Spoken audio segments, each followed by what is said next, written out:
vous souvenez de cette période où une poignée de milliardaires sont morts et où tout Internet s'est mis à faire la fête comme si on venait de gagner la Coupe du Monde? Eh bien, tout a commencé avec un type.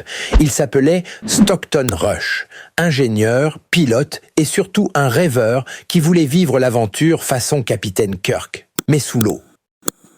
En 2004, à 42 ans, il commence à louer des petits sous-marins privés pour descendre explorer les fonds marins. Et là, il tombe des nues. Il n'y a pratiquement rien à louer sur le marché. Du coup, il se dit « Pourquoi pas construire le mien et le proposer en location ?» En 2009, il crée sa société, OceanGate. Au début, c'est plutôt sympa.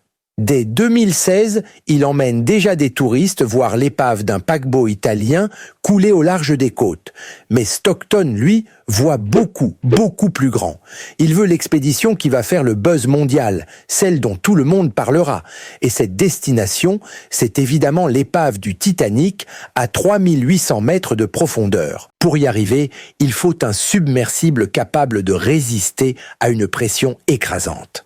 Les sous-marins traditionnels, bien trop gros, bien trop chers et franchement trop lents à mettre en œuvre. Stockton veut quelque chose de rapide, d'abordable, d'innovant. Il bricole donc son engin avec des matériaux un peu limites, des pièces détournées ou récupérées ça et là pour faire des économies. Et il décide même de le piloter avec une simple manette Logitech à 30 €. Oui, exactement le même modèle qu'on utilise pour jouer à Call of Duty sur console. Beaucoup de spécialistes lui tombent dessus à bras raccourcis, mais en réalité, ce type de manette est déjà employé par l'armée américaine et sur certains drones sous-marins. Donc ce n'est pas complètement fou. Il baptise son bébé Titan, à peu près la taille d'un gros 4x4, avec un hublot en acrylique à l'avant et 5 places assises. Il le teste d'abord sans personne à bord. Ça tient. Ensuite, il décide évidemment d'être le premier à descendre lui-même. Tout se passe bien au début, mais vers 3000 mètres, soudain, plus aucune communication avec l'équipe en surface. Stockton est seul dans le noir absolu, au milieu des abysses.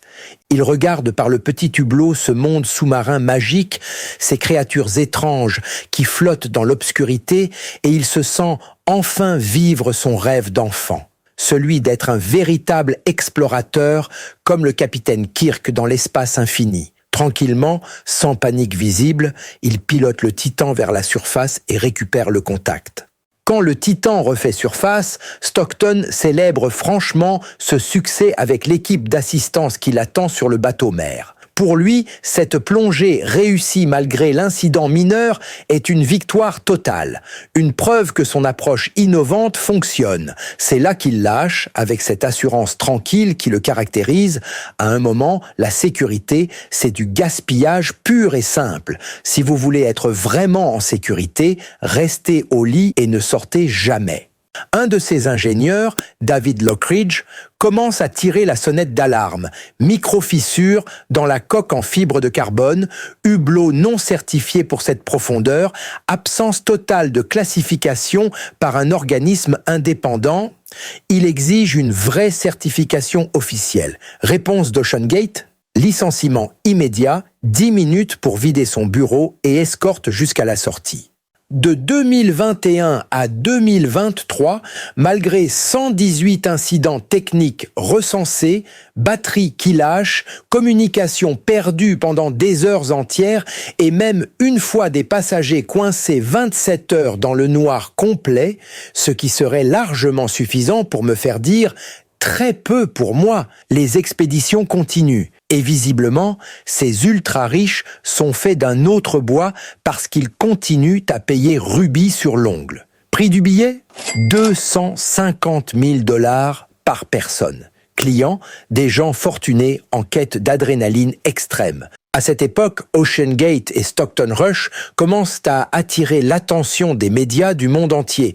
Les reportages se multiplient, le buzz grandit et pour lui, c'est parfait. Plus de couverture médiatique signifie plus de visibilité et donc plus de clients prêts à débourser une fortune pour l'aventure. Juin 2023.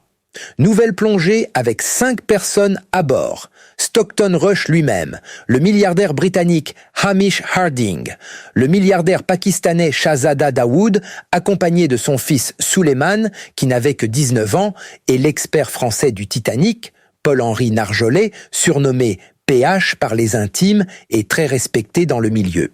Le 18 juin, le Titan plonge. Tout se passe normalement pendant 1h45. Dernier message reçu en surface, tout va bien ici. Et puis plus rien. Et je les imagine tous les 5, tranquillement assis dans ce petit tube étroit, en train de regarder par les hublots, d'admirer les poissons qui passent dans la pénombre, de profiter de ce moment suspendu au fond du monde, quand soudain, sans prévenir, boum, plus de courant. Le Titan commence à pencher lentement, puis à piquer du nez vers le plancher océanique. Et là, dans le noir total, les passagers se regardent, complètement perdus. Mais qu'est-ce qui arrive? Pendant une bonne minute, l'angoisse monte. Ils commencent à paniquer pour de vrai. Pourquoi l'électricité a lâché? Est-ce que c'est la fin? Et puis, boum! Le Titan implose d'un coup. La coque en fibre de carbone, mal conçue et soumise à une pression monstrueuse, s'effondre comme une canette écrasée sous une presse hydraulique. Les 5 occupants meurent instantanément en quelques millisecondes. Ce n'est pas dramatique. Ce n'est pas une longue agonie, c'est une mort immédiate, sans souffrance, sans même le temps de réaliser. Ils n'ont rien senti. Et d'ailleurs, voici des images réelles des débris du Titan retrouvés plus tard au fond de l'océan. Maintenant, certains spéculent que les passagers n'ont même pas eu le temps de perdre le courant. L'implosion aurait été si soudaine qu'il n'y aurait eu ni obscurité, ni panique, ni ces 60 secondes d'angoisse. Mais la vérité, c'est qu'on ne sait pas vraiment. Personne ne le saura jamais.